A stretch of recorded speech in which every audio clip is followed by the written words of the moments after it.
A very good afternoon, class. Welcome back to the channel.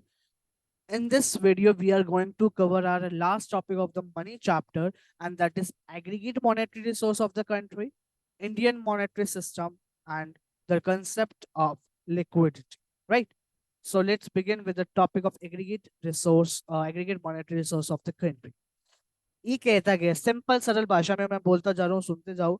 अगर हम अपने money supply को M3 से मेजर करते हैं तो उसको हमने कहा aggregate resource monetary resource of the country का। अब यहाँ पे बात आती है कि जो हमारे M1 है और M2 है वो क्या है, छोटे। देखो नाम से ही क्या है, छोटे। M1 छोटा, M2 छोटा, राइट, M3 और M4 से। तो मैंने कहा क्या है ये, नैरो कंसेप्ट। क्या है ये, नैरो कंसेप्ट, नैरो मनी, ठीक है ना, नैरो मनी। फिर मैंने कहा M3 और M4 थोड़े बड़े हैं, तो मैंने कहा वो क्या है, ब्रॉड मनी। ऐसे याद कर लो। अगर नॉर्मली याद नहीं होता, M1 M2 नैरो है और M3 M4 ब्रॉड है, तो ऐसे याद कर लो, ठीक है। फिर आया Indian monetary system. Indian monetary system में क्या कहता है कि ये एक सिस्टम है जिसमें मनी सर्कुलेट होते है इकोनॉमी के अंदर बाय द ऑर्डर और the authority of the government के थ्रू। जैसे कि इंडिया के अंदर पेपर करेंसी यूज हो रही है, राइट, रुपीज। और ऐसी यूएस में क्या हो रही है, डॉलर यूज हो रही है। तो ये बातें इसमें हमारी बताता है। तो हमने कहा कि जो अकॉर्डिंगली जो हमारा इंडियन मॉनेटरी सिस्टम है वो डिस्क्राइब किया गया है एज अ पेपर, डिस्क्राइब करता है as a paper currency standard, ठीक है। अब जो बोथ मेटल और कॉइन्स हैं या पेपर नोट्स हैं वो क्रेडिट मनी है।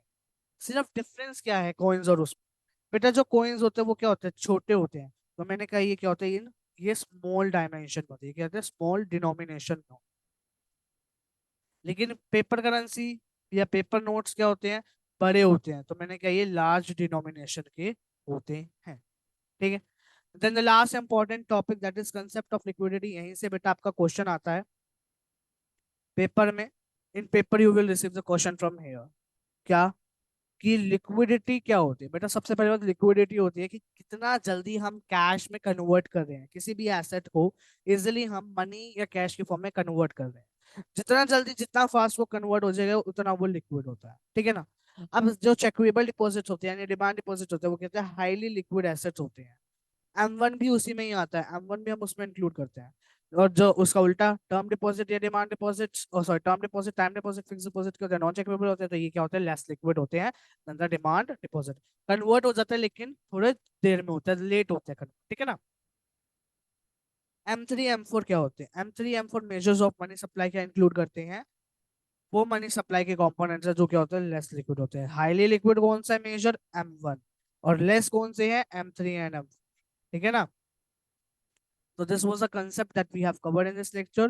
मिलते हैं आपसे नेक्स्ट लेसन में, तब तक के लिए bye bye. Thanks for watching this video. और अगर आपको वीडियो अच्छी लगे तो अपने दोस्तों के साथ शेयर करिए, उनको भी बताइए कि यहाँ पे 11th class, 12th class and bachelors degree की भी इकोनॉमिक्स पढ़ाई जाती है। Bye bye everybody.